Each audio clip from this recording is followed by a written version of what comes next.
Get this, BlackRock, they're that equity firm that owns everything and has more money than countries. They said get ready for a recession unlike any other. That's what they say. What does the second part mean? And what works in the past won't work now, meaning what we've done before to try to ease the pain of recessions is not going to work anymore. Sending all our money to Ukraine is not going to work? That's not going to work. A worldwide recession is just around the corner as central banks boost borrowing costs aggressively to tame inflation. And this time, it will ignite more market turbulence than ever before, and that's according to BlackRock. The global economy has already exited a 4-decade era of stable growth and inflation to enter a period of heightened instability. And the new regime of increased unpredictability is here to stay, says BlackRock. That means policymakers will no longer be able to support markets as much as they did during the past recession, a team of BlackRock strategists said in a report called 2023 Global Outlook. Recession is foretold as central banks race to try to tame inflation. It's the opposite of past recessions, they said. Central bankers won't ride to the rescue when growth slows in this new regime. Contrary to what investors have come to expect, equity valuations don't yet reflect the damage ahead. So are they saying, Kurt, does it sound like what they're saying is that what they've done in recessions before is just flood with cash, right? So they've printed cash, flood cash.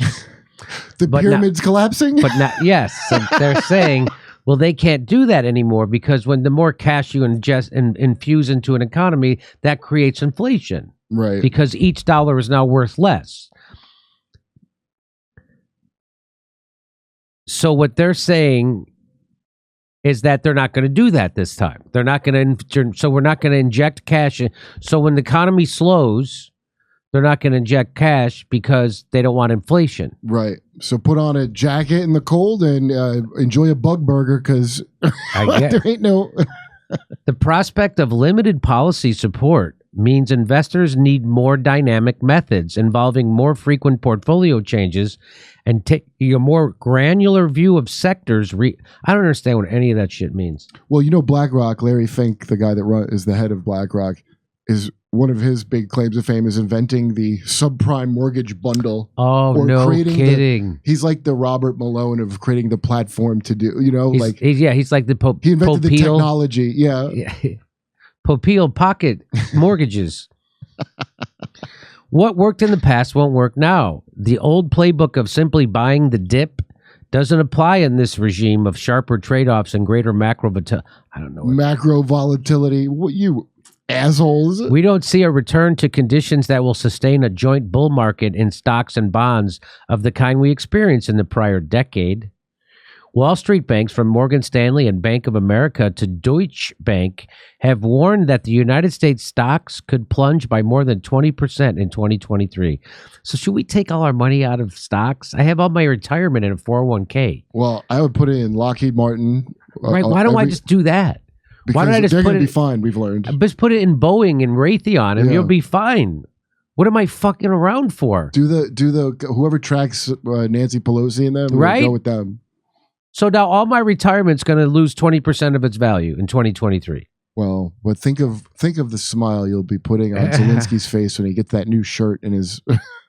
Goldman Sachs CEO David Solomon sees just a 35% chance that the U.S. economy avoids a recession. I think he's cooking the books on that, too. Me too. A slowdown in the housing market, delays in corporate investment plans, a decline in consumer savings, and deteriorating CEO confidence are early signs of the oncoming economic slump.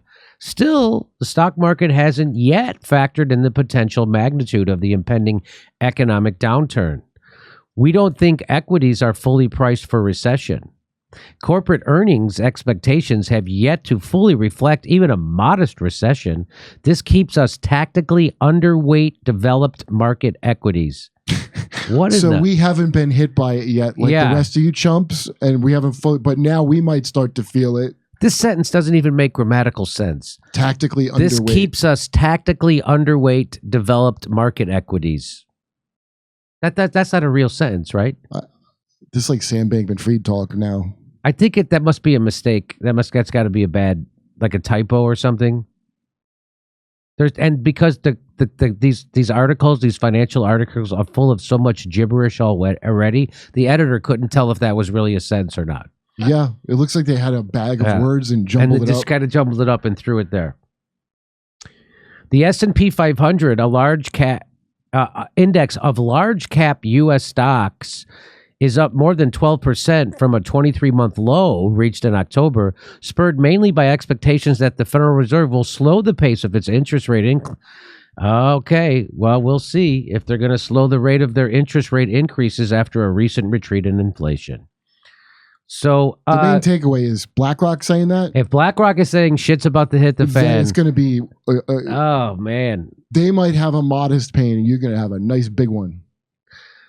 Well, hopefully, people will still have enough money to buy tickets to see stand-up comedy. Kurt, that's my hope.